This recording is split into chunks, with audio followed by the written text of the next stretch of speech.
آج ہم ان 4 حصوں پر بات کریں گے۔ یہ سمجھ لیں کہ یہ آپ کے امتحان کی تیاری کا ایک مکمل روڈ میپ ہے۔ ٹھیک ہے، تو چلیں شروع کرتے ہیں۔ یہ پہلا حصہ ہمیں آگے کے اہم اسباق کے لیے تیار کرے گا۔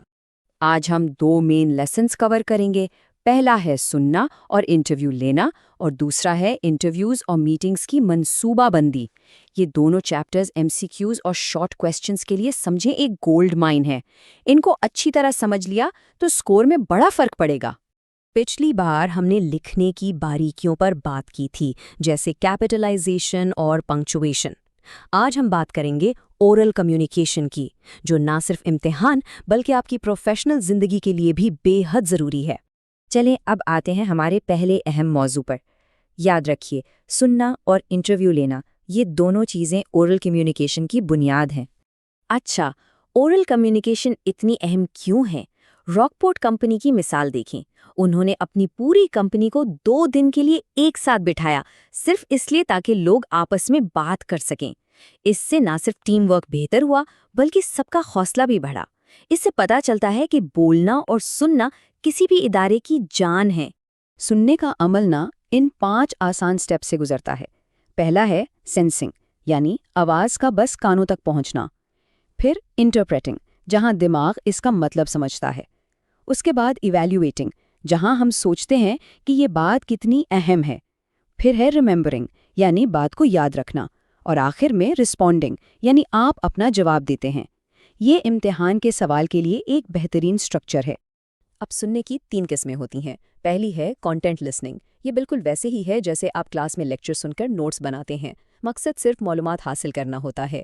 دوسری ہے کرٹیکل لسننگ۔ یہ تب ہوتی ہے جب آپ کسی دوست کی بات سن کر یہ فیصلہ کرتے ہیں کہ اس کا مشورہ ٹھیک ہے یا نہیں۔ اس میں تجزیہ شامل ہوتا ہے۔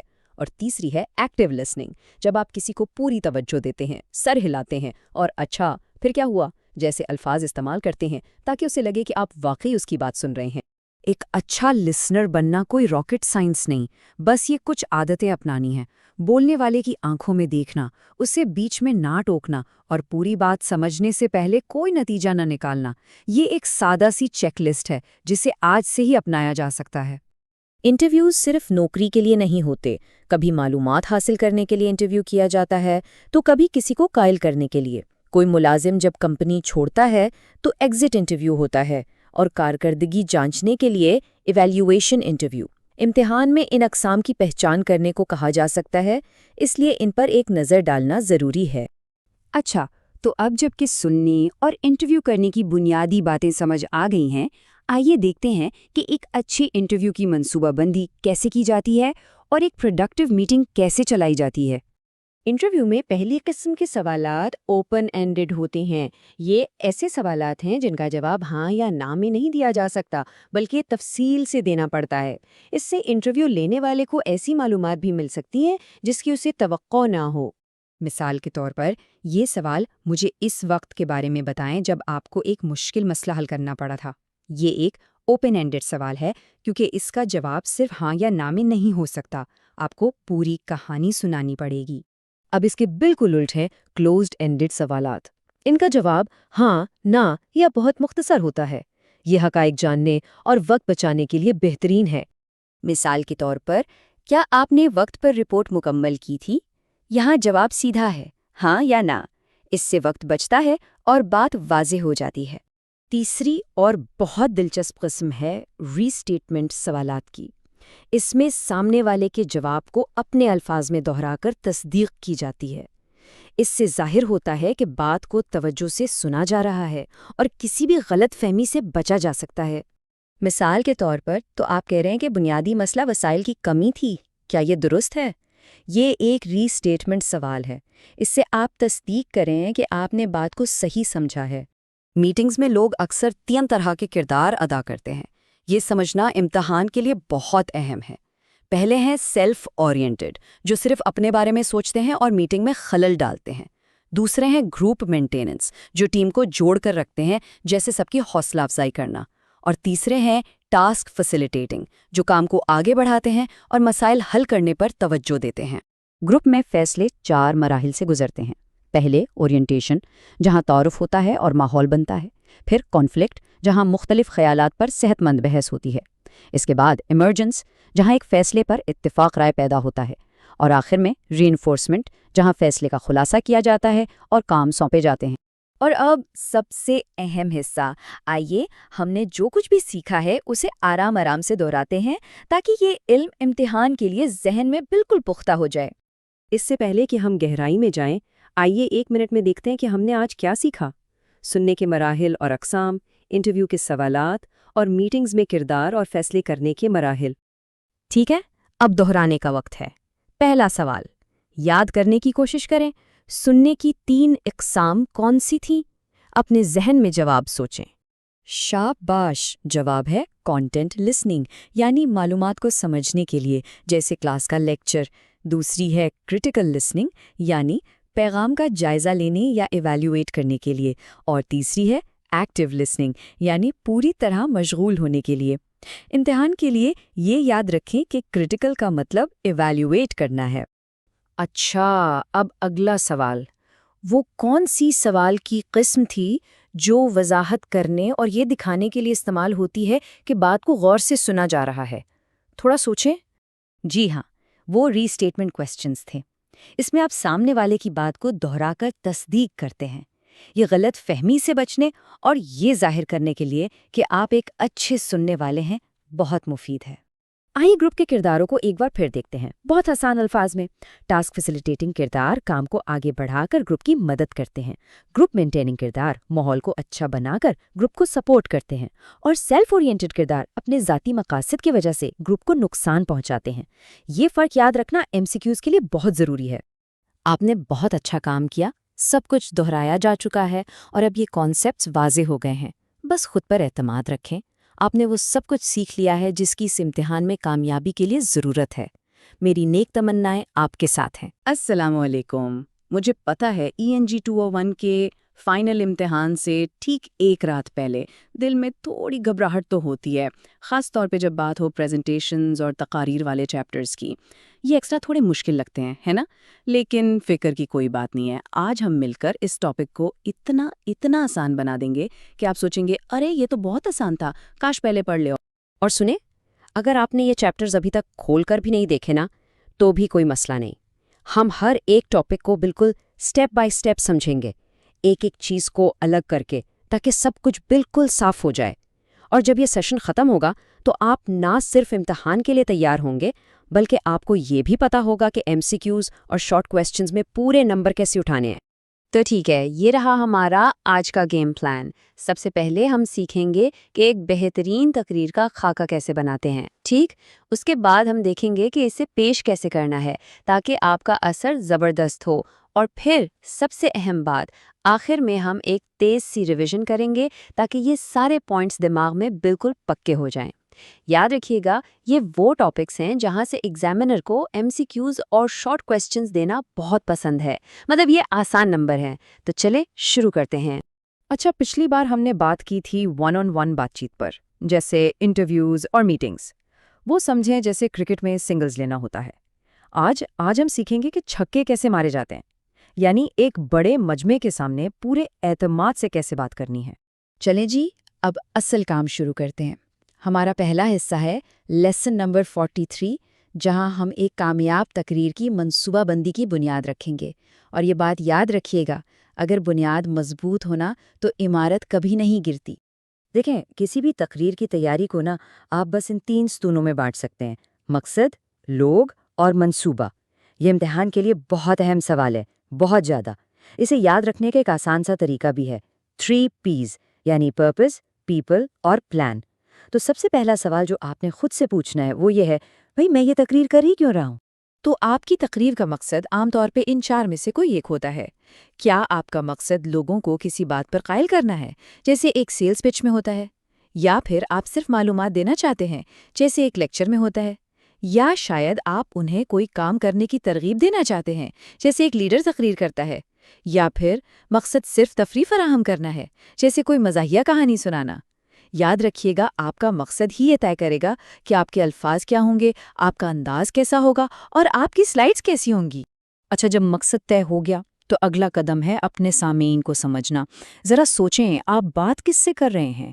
کیا وہ آپ کے دوست ہیں یا آپ کے پروفیسرز؟ کیا انہیں اس موضوع کے بارے میں پہلے سے کچھ پتہ ہے یا وہ بالکل نئے ہیں؟ اور سب سے اہم بات، کیا وہ آپ کی بات سے فوراً مان جائیں گے یا آپ کو انہیں قائل کرنے کے لیے تھوڑی زیادہ محنت کرنی پڑے گی؟ جب آپ یہ سب جان لیں گے نا تو صحیح الفاظ اور صحیح لہجہ چننا بہت آسان ہو جائے گا۔ اب آتی ہے سب سے اہم چیز، مرکزی خیال۔ یہ آپ کی تقریر کی جان ہے۔ وہ ایک جملہ جو اگر آپ کے سامعین سب کچھ بھول بھی جائے نا تو یہ ایک جملہ انہیں یاد رہنا چاہیے۔ مثال کے طور پر، ہمارے ڈپارٹمنٹ کی ری آرگنائزیشن سے کم خرچ میں بہتر سروس ملے گی۔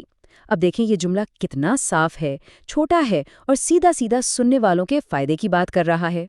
اچھا، یہ نمبر ذرا غور سے نوٹ کر لیں، یہ MCQ میں سیدھا سیدھا آ سکتا ہے۔ ایک اوسط سپیکر 1 منٹ میں تقریباً 125 سے 150 الفاظ بولتا ہے۔ اس کا مطلب کیا ہوا؟ اس کا مطلب یہ ہے کہ اگر آپ نے 10 منٹ کی تقریر تیار کرنی ہے تو آپ کو مواد تقریباً 8 منٹ کا لکھنا ہے، باقی 2 منٹ آپ کے تعارف اور اختتام کے لیے ہوتے ہیں۔ یہ حساب آپ کو اپنی تقریر کو وقت کے اندر رکھنے میں بہت مدد دے گا۔ یہ ہے جی ایک رسمی تقریر کا کلاسک فارمولا۔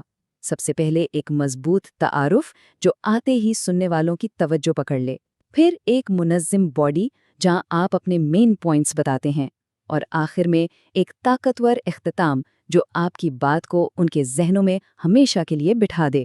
اور یہ بات ہمیشہ یاد رکھیں، ایک اچھا تعارف آدھی کامیابی ہے۔ اچھا، اپنی ساکھ بنانا یعنی اپنی کریڈیبلٹی قائم کرنا، یہ بہت ضروری ہے۔ اس کا سیدھا سیدھا مطلب ہے سامعین کو یہ وجہ دینا کہ بھائی آپ میری بات کیوں سنیں، خاص طور پر جب وہ آپ کو جانتے ہی نہ ہوں۔ آپ کو اپنے تجربے یا علم کو ان کے مسئلے سے جوڑنا ہوتا ہے۔ جیسے آپ کہہ سکتے ہیں، میں نے پچھلے 5 سال اسی پروجیکٹ پر کام کیا ہے، اس لیے میں جانتا ہوں کہ اس سے وہ آپ پر بھروسہ کرتے ہیں۔ تو جی، ہماری تقریر کا پورا نقشہ اب تیار ہے۔ ہمیں اپنا مقصد پتہ ہے، ہم نے اپنے سامعین کو سمجھ لیا اور تقریر کا ڈھانچہ بھی بنا لیا۔ لیکن ایک بہترین نقشہ بھی تو بیکار ہے نا اگر عمارت ٹھیک سے نہ بنائی جائے۔ تو اب ہم سیکھیں گے کہ اس منصوبے کو عملی جامہ کیسے پہنانا ہے۔ اور اب ہم آگے ہیں لیسن نمبر 44 پر، اور سچ پوچھیں تو اصل جادو یہیں پر ہوتا ہے۔ دیکھیں، پلاننگ بہت اہم ہے، لیکن آپ کی ڈیلیوری، آپ کا انداز بیاں، یہی وہ چیز ہے جو لوگوں کو یاد رہتی ہے۔ تو یہاں ہم سیکھیں گے کہ اپنی آواز، اپنی باڈی لینگویج اور ویژولز کا استعمال کیسے کرنا ہے تاکہ آپ کی تقریر صرف ایک تقریر نہ رہے بلکہ ایک یادگار تجربہ بن جائے۔ تقریر کے مین باڈی میں اپنے پوائنٹس کو بالکل صاف اور سیدھا رکھیں، اور جب ایک پوائنٹ سے دوسرے پر جائیں تو ایسے جملے استعمال کریں جیسے اب جب کہ ہم نے یہ سمجھ لیا ہے تو آئیے آگے بڑھتے ہیں۔ اس طرح سننے والے آپ کے ساتھ جڑے رہتے ہیں۔ اور جہاں تک اختتام کی بات ہے، ایک اصول پکا یاد رکھیں، آخر میں کبھی کوئی نئی بات نہیں کرنی، بس جو اہم باتیں تھیں انہیں دہرائیں اور ایک اچھے مثبت نوٹ پر بات ختم کر دیں۔ یہ بات بہت گہری ہے اور ڈیلیوری کی ساری کہانی اسی ایک جملے میں ہے، آپ کیسے کہتے ہیں۔ اس کا مطلب ہے آپ کی آواز کا اتار چڑھاؤ، آپ کا آئی کانٹیکٹ، آپ کے ہاتھوں کے اشارے اور آپ کا اعتماد۔ یقین مانیں، یہ سب چیزیں مل کر آپ کے الفاظ سے بھی زیادہ طاقتور پیغام دیتی ہیں۔ اچھا جی، یہ سلائیڈ یہ امتحان کے لیے بے حد اہم ہے۔ یہ ڈیلیوری کے 4 طریقے بتا رہی ہے۔ پہلا، رٹا لگانا، بہت خطرناک ہے، آپ کچھ بھی بھول سکتے ہیں۔ دوسرا، اسکرپٹ سے پڑھنا، اس سے لگتا ہے جیسے آپ کوئی خبر پڑھ رہے ہیں، بالکل بے جان۔ تیسرا، بغیر تیاری کے بولنا، وہ تو سیدھی سیدھی تباہی ہے۔ تو پھر بہترین طریقہ کون سا ہے؟ چوتھا، جسے ایکسٹمپور کہتے ہیں، یعنی نوٹس کی مدد سے بولنا، اور یہی وہ جواب ہے جو ایگزامینر کو چاہیے۔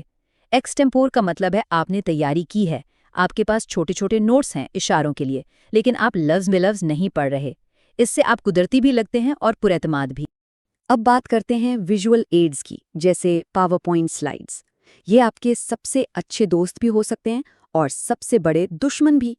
ایک سنہری اصول یاد رکھیں، ایک سلائیڈ، ایک خیال، بس۔ اپنی سلائیڈ کو لفظوں سے بالکل نہ بھریں، اسے ایک پوسٹر سمجھیں، رپورٹ نہیں۔ یہ چھوٹے چھوٹے اصول MCQs میں بہت آتے ہیں، اور ہمیشہ یاد رکھیں سلائیڈز آپ کی مدد کے لیے ہیں، آپ کی جگہ لینے کے لیے نہیں۔ اور ہاں، سٹیج کا خوف، یہ بالکل نارمل چیز ہے، بڑے سے بڑے سپیکرز کو بھی ہوتا ہے۔ اس پر قابو پانے کا سب سے آسان طریقہ پتہ ہے کیا ہے؟ اپنا پہلا جملہ، بس پہلا جملہ زبانی رٹ لیں۔ ایک بار آپ نے شروعات کر لی نا، آدھی گھبراہٹ تو وہیں ختم ہو جاتی ہے۔ گہری سانسیں لیں، ہلکا سا مسکرائیں، اور یہ بات یاد رکھیں کہ سامنے بیٹھے لوگ چاہتے ہیں کہ آپ کامیاب ہوں، وہ آپ کے دشمن نہیں ہیں۔ بہت خوب، تو ہم نے پلاننگ اور ڈیلیوری دونوں کو اچھی طرح سمجھ لیا ہے۔ اب وقت ہے ان سب چیزوں کو دماغ میں بالکل لاک کرنے کا۔ اگلے چند منٹوں میں ہم ایک بہت تیزی ریویژن کریں گے تاکہ یہ سارے اہم پوائنٹس آپ کی شارٹ ٹرم میموری سے نکل کر لانگ ٹرم میموری میں چلے جائیں اور آپ امتحان میں آسانی سے نمبر لے سکیں۔ یہ رہی ایک زبردست میموری ٹرک۔ اگر کوئی پوچھے منصوبہ بندی کے 3 ستون کیا ہے تو بس 3 P یاد رکھیں: پرپس، پیپل اور پلان۔ مقصد، لوگ اور منصوبہ، یہ آپ کو MCQ میں 1 سیکنڈ میں صحیح جواب تک پہنچا دے گا۔ چلیں ایک جلدی سے خود کو چیک کرتے ہیں۔ جب آپ کو اپنا مقصد پتہ چل جائے تو اگلا لاجیکل سٹیپ کیا ہوتا ہے؟ سوچیں۔ بالکل، اپنے سامعین کا تجزیہ کرنا۔ آپ یہ جانے بغیر آگے بڑھ ہی نہیں سکتے کہ آپ بات کس سے کر رہے ہیں۔ اور تقریر کے ڈھانچے کو ایک کہانی کی طرح یاد رکھیں۔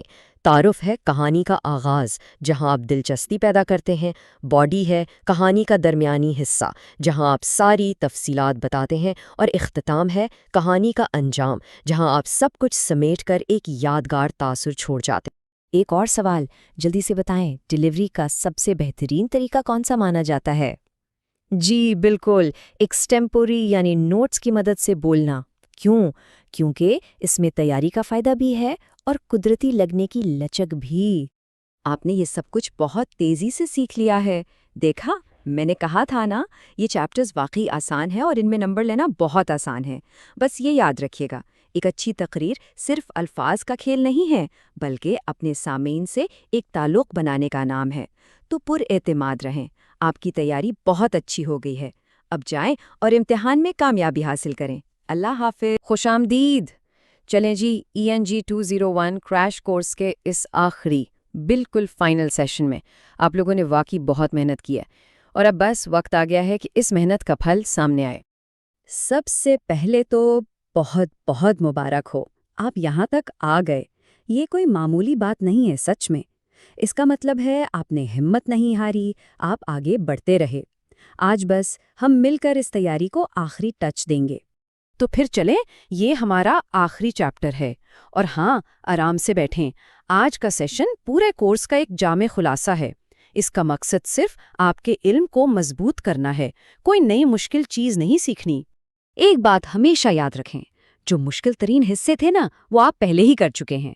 آج تو بس ہم سارے ڈاٹس کو کنیکٹ کر کے ایک کلیئر فریم ورک، ایک واضح تصویر بنائیں گے، تاکہ کل پورے کانفیڈنس کے ساتھ امتحان دیا جا سکے۔ ٹھیک ہے، تو اب آتے ہیں کمپلیٹ فریم ورک کی طرف۔ اس پورے کورس میں ہم نے رپورٹس، پروپوزلز، گرامر اور ایفیکٹو کمیونیکیشن کے اصولوں جیسی کتنی چیزوں پہ بات کی ہے نا۔ بس اب وقت ہے کہ ان سب کو ایک ساتھ جوڑ کر دیکھیں۔ سب سے پہلا اور سب سے بنیادی اصول، ریڈر سینٹرڈ رائٹنگ۔ اس کو نا بالکل ایسے سمجھیں جیسے آپ کسی کے لیے کوئی تحفہ خرید رہے ہیں۔ آپ اپنی پسند کا نہیں، اس کی پسند کا تحفہ لیں گے نا۔ بالکل اسی طرح لکھتے وقت ہمیشہ ریڈر کی ضروریات، اس کے بیک گراؤنڈ اور مقاصد کو سامنے رکھنا ہے۔ یہی ایک بہترین میسج کی بنیاد ہے۔ اور جب بھی کوئی ڈاکیومنٹ لکھنا ہو، جیسے ریزیومے یا کوئی ایپلیکیشن لیٹر، تو بس یہ 5 سٹیپ والا پروسیس یاد رکھیں۔ پہلے مقصد طے کریں، پھر پلان بنائیں، پھر ڈرافٹ لکھیں، اس کے بعد اس کو ایویلویٹ کریں اور آخر میں ریوائز کر لیں۔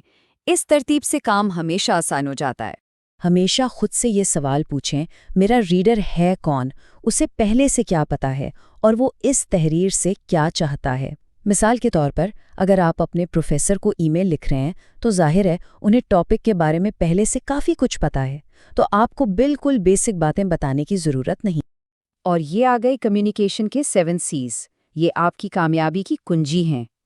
کمپلیٹنس، یعنی کوئی ضروری انفارمیشن رہ نہ جائے۔ کنسائسنس، یعنی بات بالکل صاف اور سیدھی ہو۔